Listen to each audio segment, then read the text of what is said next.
Hello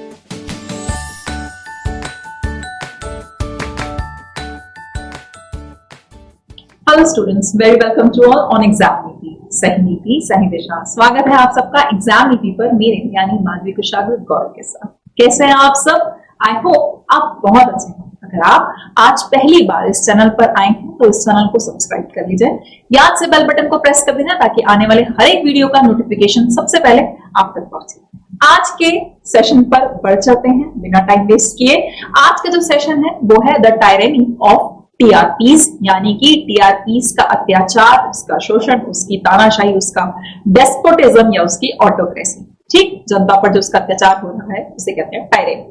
चलिए, तो इसको लिखने वाले जो व्यक्ति हैं वो है श्रीवास्तव कृष्णा और ये एक आईएएस ऑफिसर है। ठीक, द हिंदू का ये आर्टिकल, और इसके जो इंपॉर्टेंट वोकैबुलरी है हम उसकी बात करेंगे, आने वाले इंपॉर्टेंट इडियम्स की बात करेंगे। तो सबसे पहले जो वर्ड है that is terrestrial. This is a word which is terrestrial. Terrestrial means भूमि से जुड़ा हुआ, रिलेटेड टू प्लैनेट, और टेरेस्ट्रियल एडजेक्टिव होता है, IAL लगा है, इससे आपको क्लियर हो गया। Next word is subscription, ION लगा है, क्लियरली नाउन है, यानी कि आप किसी मैगजीन न्यूज़पेपर से रिलेटेड जो एनुअल फीस या आप किसी ऑर्गेनाइजेशन से जुड़ते हैं, पे करते हैं, उसे हम कहते हैं subscription. Next word is rig.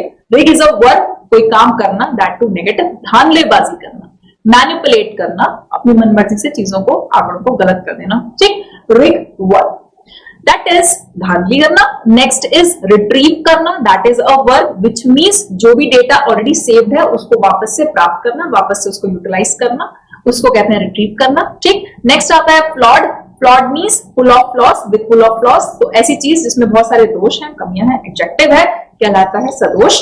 Next is constitute, यानी कि एक बड़े सी संस्था का, एक बड़ी सी व्यवस्था का पार्ट होना, अंश होना, तो constitute, that is a verb. Next word is take over. ये एक फ्रेजल वर्ब है, टेक ओवर, जिसकी पास्ट फॉर्म हो गई टुक ओवर। क्लियर है ना? टेक की पास्ट फॉर्म टुक। इसका मतलब होता है पूरी तरीके से अपने हाथ में कंट्रोल ले लेना, नियंत्रण में ले लेना, टेक ओवर कर लेना। Next word is discrete. Discrete एक एडजेक्टिव होता है जिसका मतलब होता है पूरी तरीके से अलग कर देना, एक चीज को इंडिपेंडेंट बनाकर उसको स्वतंत्रता पूर्वक इंडिविजुअली उसको अलग कर देना, उसको सेपरेट कर देना, ठीक, उसको अलग कर देना, डिस्टिंक्ट कर देना, बाकी सबसे एकदम डिफर कर देना। नेक्स्ट इज टेम्पर, TAMPER, जिसके साथ हस्तक्षेप किया जा सकता है। ठीक है, मेडल किया जा सकता है, MEDDLE, मेडल किया जा सकता है। दखलंदाजी जिसे कहते हैं, इंटरफेयर कहते हैं नॉर्मल लैंग्वेज में करना, या फिर टिंकर भी कहते हैं, TINKER, tinker. Next is Pandora's box, the most important idiom. Pandora's box ऐसी प्रोसेस जो एक बार चलनी शुरू होती है तो आगे बहुत सारी कॉम्प्लिकेशंस जो हैं वो जनरेट करती है, एक के बाद एक प्रॉब्लम आनी शुरू हो जाती है। चलिए, अब हम बात कर रहे हैं टायरेनी ऑफ टीआरपीज, यानी कि उसकी जो जुल्म है, उसका जो ऑटोक्रेसी है, उसकी जो तानाशाही है, उसकी बात करेंगे। अब now what is TRP? Television rating points. Who should regulate channels? Channels को किसको रेगुलेट करना चाहिए? कौन करे चैनल्स को regulate? And how should they be regulated? और किस तरह से रेगुलेट किए जाने चाहिए, इन पर बात करते हैं। इंट्रोडक्शन की मैं बात करूं तो today TV is perhaps the single biggest window of entry into, ठीक, any home for any business। किसी भी बिजनेस के लिए किसी भी घर में अगर एंट्री चाहिए तो आज टीवी ही सबसे बड़ा सिंगल माध्यम है जिसकी वजह से किसी को भी एंट्री मिल सकती है। शायद, परहैप्स की मैं बात कर रही हूँ, which means शायद टीवी के ही माध्यम से शायद ये पॉसिबल है। About 760 million to 800 million individuals view TV। समझ में आ गया ना? टीवी देखते हैं इतने सारे लोग इन इंडिया, भारत में, पर वीक, हर हफ्ते।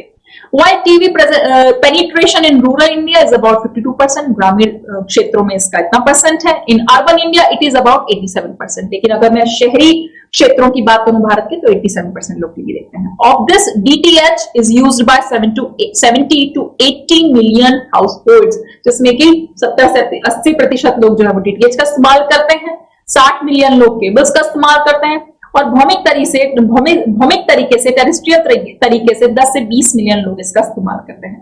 कम से कम 550 मिलियन लोग जो हैं वो टीवी को देखते हैं रोज, और कम से कम 3.25 घंटा अपना जो है टीवी देखने में स्पेंड करते हैं, खर्च करते हैं। इतने डेटाज आपको मिल चुके। टीवी इंडस्ट्री की मैं बात करूं तो वो बहुत बघाती है, बहुत शो ऑफ करती है इस चीज का कि 800 से भी ज्यादा टीवी चैनल जो हैं डिफरेंट जॉनर के, यानी कि डिफरेंट वैराइटीज के अवेलेबल हैं। Of the total revenue of about 66,000 crore, यानी कि इतना उनका रेवेन्यू जनरेट होता है, उनसे इतना राजस्व जनरेट होता है, जिसमें कि 40% जो है वो किसको एट्रीब्यूटेबल है, वो है एडवर्टाइजमेंट को, और 60% डिस्ट्रीब्यूशन को और सब्सक्रिप्शन सर्विसेज को लगता है, उनको जाता है। ठीक है, इंडिया टोटल एडवर्टाइजिंग मार्केट जो है वो कितना है भारत का, $10 बिलियन से $20 बिलियन तक, $12 बिलियन तक, $12 बिलियन तक, जिसका की of which digital advertising is about 2 billion, जिसमें कि जिसका 2 हिस्सा जो है, $2 बिलियन का जो हिस्सा है वो किस चीज का है, मात्र डिजिटल एडवर्टाइजमेंट का है, डिजिटल एडवर्टाइजिंग का है। अकॉर्डिंग टू अगर डेंसू की 2020 की रिपोर्ट के अकॉर्डिंग हम माने तो इतना प्रतिशत हिस्सा जो है, $2 बिलियन का जो हिस्सा है, $2 बिलियन का, वो डिजिटल एडवर्टाइजिंग का है। नेचर ऑफ द गेम, यानी कि जो खेल चल रहा है, जो षड्यंत्र चल रहा है, जो पूरा एक डिटेल है, आइए उसको समझते हैं। What channels are not admitting is that the TRP system has been rigged for many moons now by the channel themselves. Channel अपने खुद से ही उसमें धांधलेबाजी कर रहे हैं। किस चीज में, टीआरपी सिस्टम में धांधलेबाजी चली आ रही है, इस बात को चैनल्स खुद मानने को तैयार नहीं है। That is the nature of the game, यही गेम का नेचर है। Channels can not play the game without rigging the system. System को छेड़खानी किए बगैर, उनके साथ दखलंदाजी किए बगैर चैनल ये खेल नहीं खेल सकते।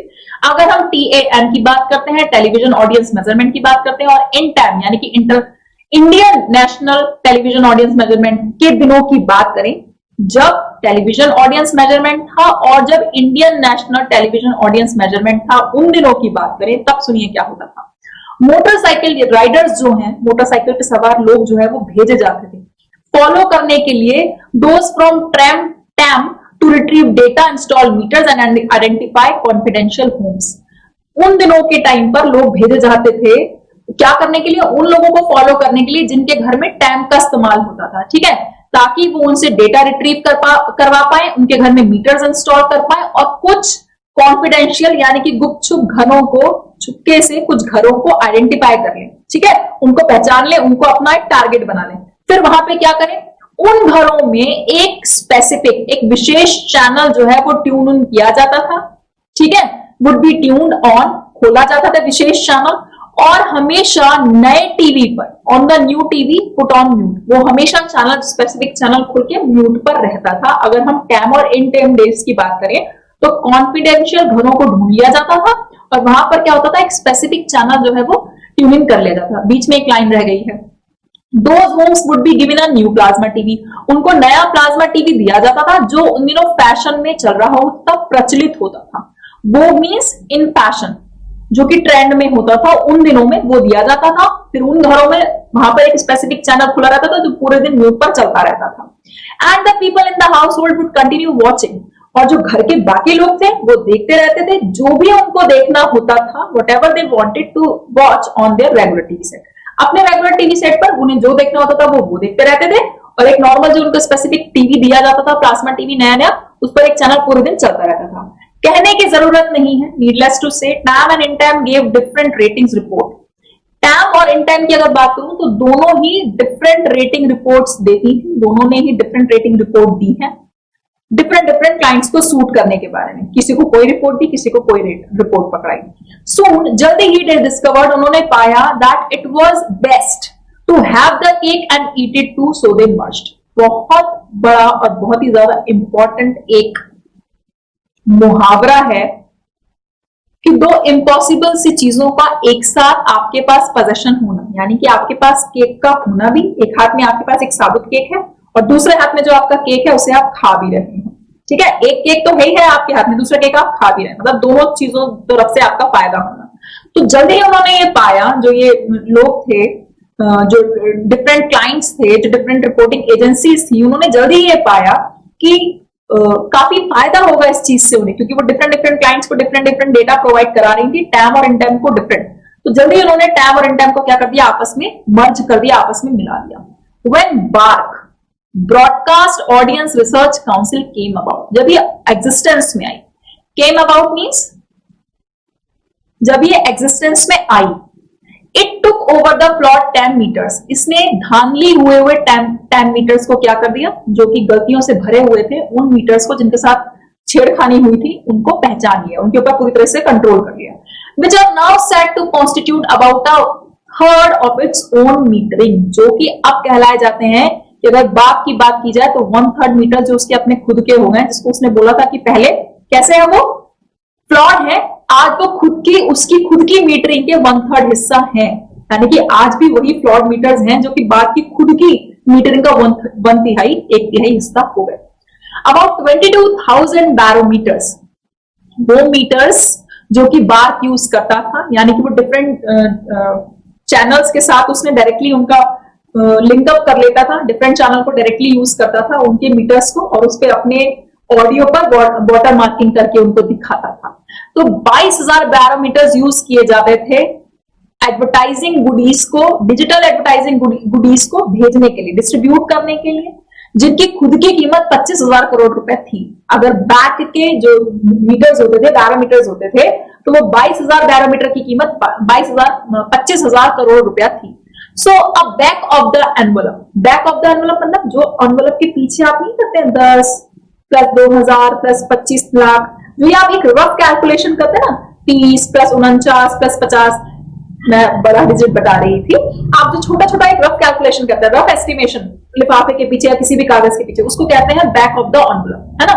तो अगर एक रफ एस्टिमेशन की बात करूं जो कि साइंटिफिक भी नहीं है, बैरोमीटर्स इक्वल्स, बैरोमीटर लगभग बराबर करते थे approximately 1 crore of ad revenue, यानी कि एड रेवेन्यू जो होता था, एड की वजह से जो राजस्व आता था उसके 1 करोड़ के बराबर थे। ठीक, दो the geographical coverage is tiny, हालांकि कम जगहों पर वो इंस्टॉल्ड थे, पर अगर बात की जाए कि वो कितना जनरेशन करते थे तो वो 1 करोड़ एड रेवेन्यू के बराबर जनरेट करते थे, लेकिन बहुत ज्यादा जगह पर इंस्टॉल्ड नहीं थे। उनका जो ज्योग्राफिकल एरिया था वो क्या था, टाइनी है, स्मॉल है।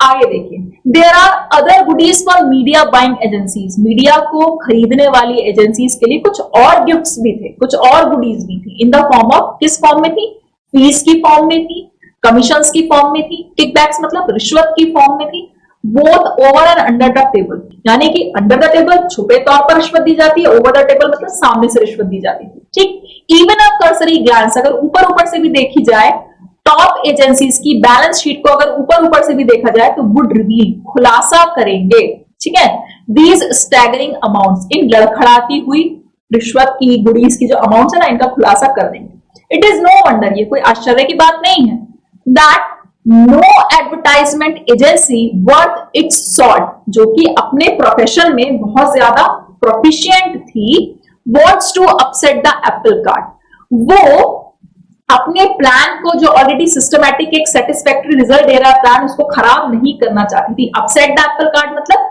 ऐसी कोई सिचुएशन जो सेटिस्फैक्टरी रिजल्ट्स दे रही है उसको रूइन करना, to spoil something, to ruin something, और to destroy a systematic plan. तो किसी प्लान को जो ऑलरेडी चल रहा था, कोई भी एक एक्सपर्ट मीडिया एजेंसी उसको स्पॉइल नहीं करना चाहती थी, है ना। अच्छा, अब आगे देखिए, and look at a better rating system, और अच्छा रेटिंग सिस्टम और वो ज्यादा चाहती नहीं थी, उसको लगता था जो वो कर रहे हैं, जैसा चल रहा है, बढ़िया चल रहा है, बहुत अच्छा चल रहा है, रिश्वत देके, कमीशन देके, फीस देके, जैसे भी काम चलाना है चला लो, बस चलने से मतलब होना चाहिए। In today's world of hyper connectivity, आज का टाइम जहां पर छोटी से छोटी चीज कनेक्टिविटी से, इंटरनेट से जुड़ी हुई है, can we not become self reliant enough to manufacture barometers connected to the internet securely, which give us not only channel wise but also program wise and hour wise data। आज की अगर hyper connectivity के जमाने में बात करें तो क्या हम इतने सेल्फ रिलायंट नहीं हो सकते कि हम खुद के बैरोमीटर्स बनाएं जो कि इंटरनेट से कनेक्टेड हो, और हमें चैनल वाइज, प्रोग्राम वाइज और आर वाइज डेटा बताएं खुद का, कि हमने कौन से चैनल पर कितनी देर कौन सा प्रोग्राम देखा, या हमें खुद के हम मीटर्स नहीं बना सकते। दैट वे अगर इस तरह से हम कर लेंगे, मेजरमेंट जो है वो एक तो कंटिन्यूअस बना रहेगा, हमको लगातार रिपोर्ट प्राप्त होती रहेगी, पारदर्शी भी रहेगा, ये नहीं कि अलग थलग पड़ा हुआ है, बार के बनाए हुए बैरोमीटर्स की तरह पीरियोडिक है कि कभी आया कभी नहीं आया, है ना। Instead of discrete, periodic and temperable, temperable मतलब जिसके साथ ऑलरेडी छेड़खानी कर लेते हैं ये लोग, क्या ऐसे मीटर्स के डेटा की जगह हम अपना कॉन्टिन्यूअस डेटा, मीटर वाला डेटा ना ले लें? बना सकते हैं, हम तो बना नहीं रहे। अब देखिए, बात करिए, आयरनी की बात यह है कि नेटफ्लिक्स और यूट्यूब, जिसको हम बहुत ज्यादा पसंद करते हैं, वो मात्र ये नहीं जानते व्हाट यू वॉच्ड, कि आपने क्या देखा, वो ये भी जानते हैं कि कितनी देर आपने कौन सा प्रोग्राम देखा, बल्कि वो ये भी जानते हैं कि आप क्या पसंद कर सकते हैं और आप क्या इग्नोर कर सकते हैं, and what you may ignore. Why can't India come up with connected barometers, Bharat क्यों कनेक्टेड बैरोमीटर्स के आइडिया के साथ नहीं आ सकता, या सेटअप बॉक्सेस के आइडिया के साथ क्यों नहीं आ सकता, क्यों वो कुछ नया नहीं कर रहा इस फील्ड में। बट ऑलमोस्ट एवरीथिंग, जबकि आज के समय में देखा जाए तो हर एक चीज डिजिटलाइज्ड हो चुकी है, डिजिटलाइज्ड जीरो और वंस पर आ चुकी है। मतलब कंप्यूटर अपनी भाषा में आप कुछ भी इनपुट दीजिए वो क्या समझता है, जीरो और वन की लैंग्वेज ही तो समझता है ना। तो जब बाइनरी लैंग्वेज में, यानी कि अगर देखा जाए तो डिजिटलाइज्ड हो चुकी है हर चीज और हर चीज मेजरेबल है, तो हम क्यों नहीं कनेक्टेड सेटअप बॉक्सेस और कनेक्टेड बैरोमीटर्स का इस्तेमाल कर रहे हैं, हम क्यों बैक के बनाए हुए बैरोमीटर्स यूज कर रहे हैं जो कि ऑलरेडी टैम्पर्ड है, ऑलरेडी जो कि रिग्ड है, फ्लॉड है, क्यों यूज कर रहे हैं हम। ठीक, आगे देखिए, कंक्लूजन की तरफ ऑथर ने कहा है, the way forward in India we all disagree, हम सब इस बात से डिसएग्री करते हैं ऑन व्हाट कॉन्स्टिट्यूट इंडिपेंडेंट, कि क्या चीज, ऐसा क्या फैक्टर है जो किसी चीज को, किसी सिस्टम को इंडिपेंडेंट बनाता है। उस फैक्टर को लेके हम सब लोग उस फैक्टर पर विभाजित हैं, डिवाइडेड है, हम सबके ओपिनियंस में डिफरेंस है, हम सब कुछ अलग सोचते हैं, ठीक है, डिसएग्री करते हैं इस पॉइंट पे। If a government of a particular ideology, अगर एक स्पेसिफिक विचारधारा की गवर्नमेंट एक रेगुलेटर नियुक्त करती है, एक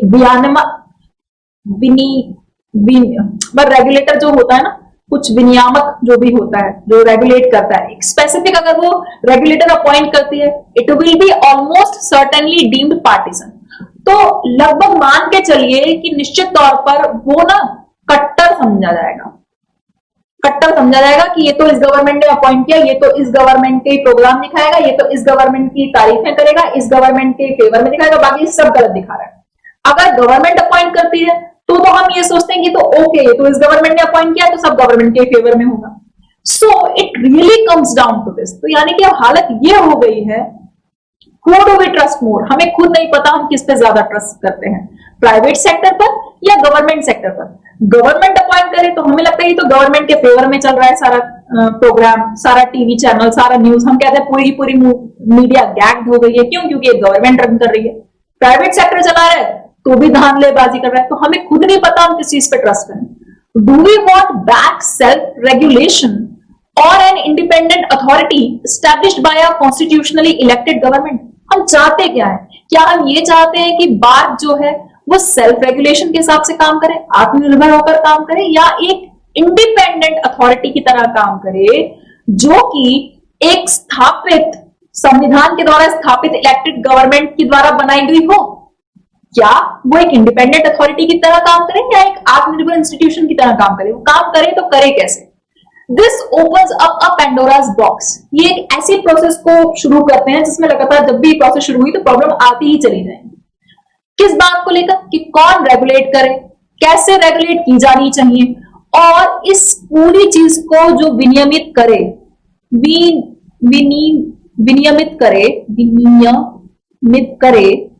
ठीक है, जो भी इस चीज को रेगुलेट करे, उस सबको, रेगुलेटर को कौन रेगुलेट करे, यही नहीं पता चल रहा है। गवर्नमेंट रेगुलेट करे तो आप गवर्नमेंट के ऊपर, आप मेरा मतलब लोग गवर्नमेंट के ऊपर एलिगेशंस लगा दें, वो खुद करे, वो खुद भी धांधलेबाजी कर रही है, तो समझ नहीं आ रहा है, इस बात पर सोचने की जरूरत है। इससे तो एक पेंडोरास बॉक्स ओपन हो रहा है कि आखिर चले, करें तो करें क्या, ठीक है।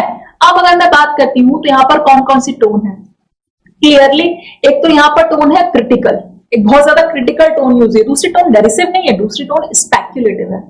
सोचने वाली बात यह है, आपको देखना पड़ेगा, स्पेक्युलेट करना पड़ेगा, अब विवेचन करना पड़ेगा, दिमाग में कल्पना करनी पड़ेगी। क्रिटिकल तो है ही, रिश्वत चल रही है, धांधलेबाजी चल रही है, घूसखोरी चल रही है, बैग को यूज किया गया जिसने टैम और इनटैम को जब मर्ज कर दिया गया तो एक नई एजेंसी आई जो कि ओवरऑल कंट्रोल करने के लिए आई, वो खुद 1/3 फ्लॉड मीटर्स को यूज कर रही है। टोन तो क्रिटिकल है ही है ना। रिश्वत चल रही है, सामने से चल रही है, छुप के चल रही है, पर रिश्वत चल रही है, कमीशन चल रहा है, क्रिटिकल तो है ही है, लेकिन सोचने वाली बात भी है, स्पेक्युलेटिव टोन भी है। यहाँ पर ऑथर को वो कह रहा है सोचिए, लोगों को खुद ही नहीं पता है कि कोई एजेंसी किस तरह से काम करे, सेल्फ रिलायंट होकर काम करे या गवर्नमेंट के द्वारा स्थापित की गई एजेंसी बनकर काम करे, किस तरह से काम करे, कुछ नहीं पता चल रहा है। नेक्स्ट, आज के टॉपिक के लिए इंपॉर्टेंट टॉपिक जो है डिस्क्रिप्टिव के लिए क्या बन सकता है, वो ये बन सकता है कि आपको बताना है कि भारत क्यों कनेक्टेड बैरोमीटर्स या सेटअप बॉक्स के साथ नहीं आ रहा है, मतलब क्यों नहीं लेकर आ रहा है, जबकि हर एक चीज डिजिटलाइज्ड हो चुकी है, हर एक चीज को मापा जा सकता है। तो भारत क्यों आज के टाइम पर अपने खुद के कनेक्टेड बैरोमीटर्स नहीं लेके आ रहा या अपने खुद के बनाए हुए सेटअप बॉक्सेस लेकर नहीं आ रहा है, क्यों? इस पर आपको अपनी ओपिनियन देनी है। ऐसे लिखना है 250 वर्ड्स में, इंट्रोडक्शन लिखना है, बॉडी लिखनी है और कंक्लूजन लिखना है। 3 हेडिंग्स के अंतर्गत बात होगी, ठीक, हेडिंग्स डालनी नहीं है लेकिन बातें इसी तरह से थी, इसी क्रम में। इंट्रोडक्शन में आपको मुझे सबसे पहले एक ब्रीफ आइडिया देना है कि आप क्या कहना चाहते हैं, ब्रीफ आइडिया, ठीक, किस बारे में बात करें। बॉडी में सारे फैक्ट्स बता दीजिए कि कितनी जनरेशन है, कितनी पॉपुलेशन है, कितने मिलियन लोग हैं, फैसेट्स बताइए, सारे पहलू बताइए, ठीक, आंकड़े दीजिए मुझे, कितने लोग हैं और वो क्या कर रहे हैं, कितने कितने लोग टीवी देखते हैं, ठीक है, कौन कौन सी टैम क्या होता है, इन टैम क्या होता है, कैसे उनको मर्ज किया गया, प्रोसेस में क्या क्या चल रहा है, सब बातें बता दीजिए, पूरी डिटेल बताइए। लास्ट में कंक्लूजन में आके क्या कर दीजिए, कंक्लूजन में आके सारी बात को समराइज कर दीजिए। समराइज करने का मतलब ये है आप मुझे फायदे भी बताइए और नुकसान भी बताइए, ठीक है, दोनों बातें बताइए। कोशिश करिए जितना हो सके आप न्यूट्रल रहें, किसी चीज के ना फेवर में बोले ना अगेंस्ट में, जैसे ऑथर रहे ना फेवर में बोले ना अगेंस्ट में, उन्होंने कह दिया लोगों को ही नहीं पता, सोचते रहो, स्पेक्युलेट करो, इस चीज की विवेचना करो, इस बारे में सोचो, think think think and think, ठीक। तो आपको 250 वर्ड्स में मुझे सारी बातें बतानी है। बॉडी को ज्यादा से ज्यादा 2 पैराग्राफ में बनाइएगा, इससे ज्यादा नहीं, ठीक है। 15 मिनट्स का सारा टाइम मिलता है आपको ऐसे लिखने के लिए, तो सारा टाइम इस ऐसे पर ही देना है आपको, ज्यादा से ज्यादा वर्ड्स में टाइप, मतलब ज्यादा से ज्यादा स्पीड के साथ टाइप करना है। आइडिया आपको लग चुका है, आपको मुझे बताना है कि भारत क्यों बैरोमीटर्स या अपने खुद के बनाए हुए सेटअप बॉक्स के साथ क्यों नहीं आ रहा है मार्केट में, ठीक है। ये सब बातें आपको करनी है। 2 बातों का ध्यान रखना है, एक तो बार बार वर्ड्स का रिपीटेशन नहीं करना है, ठीक है, बार बार सेम चीजें रिपीट कर दी, वही इंट्रोडक्शन में कह दिया, वही बॉडी में, वही कंक्लूजन में, ऐसा नहीं करना है। दूसरा, बहुत ज्यादा क्रिटिकल नहीं होना, न्यूट्रल रह के अपनी बातों को करना है। आइए अब जल्दी से ग्रामर समझ लेते हैं, ठीक है।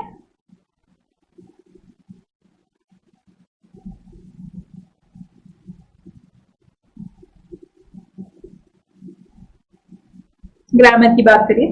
हु शुड रेगुलेट, कौन रेगुलेट करे, कौन विनियमित करे चैनल्स को, and how should they be regulated. Should would के साथ जब कभी भी आपको बी और वर्ब की थर्ड फॉर्म दिखे, समझ जाएगा वहां पर क्या लगा है, पैसिव।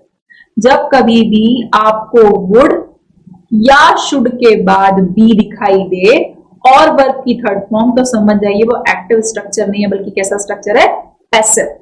एरर्स भी आती हैं कि विल वुड के बाद वर्ब की थर्ड फॉर्म लगा दी होती है, क्या मिसिंग होता है, बी मिसिंग होता है, क्लियर, ध्यान रखिए, पैसिव का स्ट्रक्चर होता है। नेक्स्ट देखिए, एंट्री इनटू यानी कि प्रवेश करना, प्रवेश की एक विंडो है, प्रवेश करने के लिए एक खिड़की है किसी भी घर में और किसी भी बिजनेस के लिए, कौन, टीम।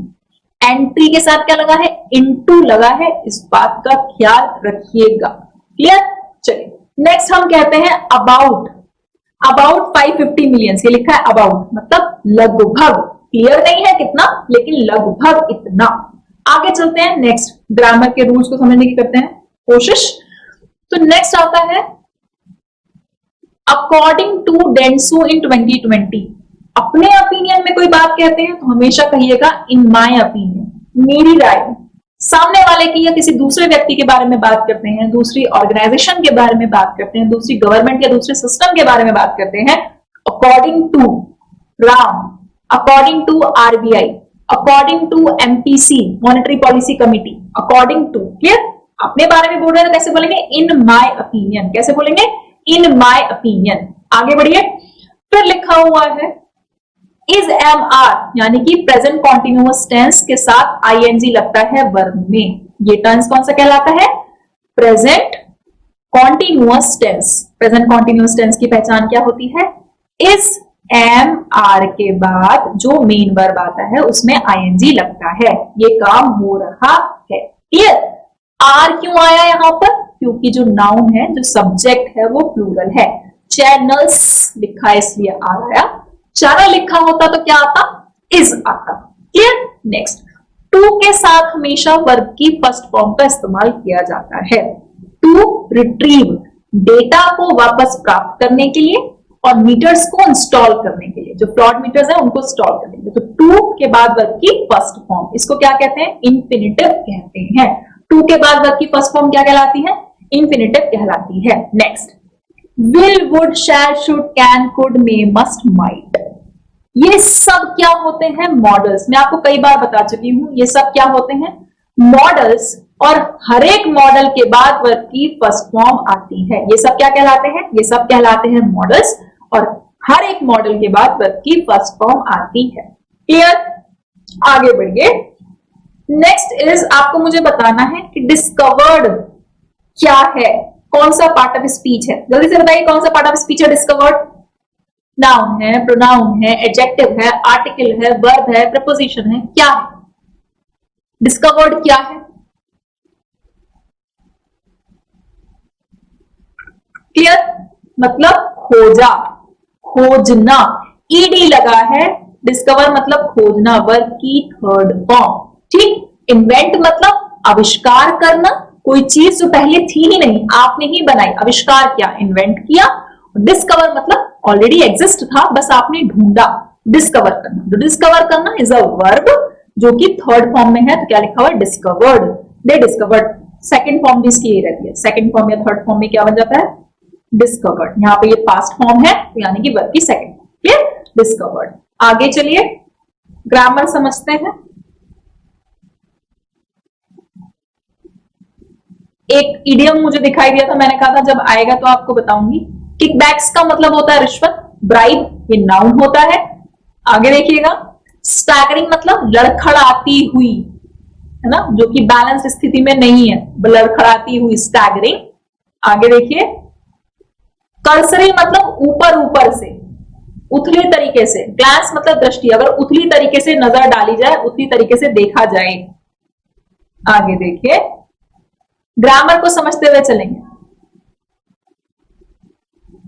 नॉट ओनली की बात हुई है, नॉट ओनली के साथ क्या यूज हुआ है? वर्ब।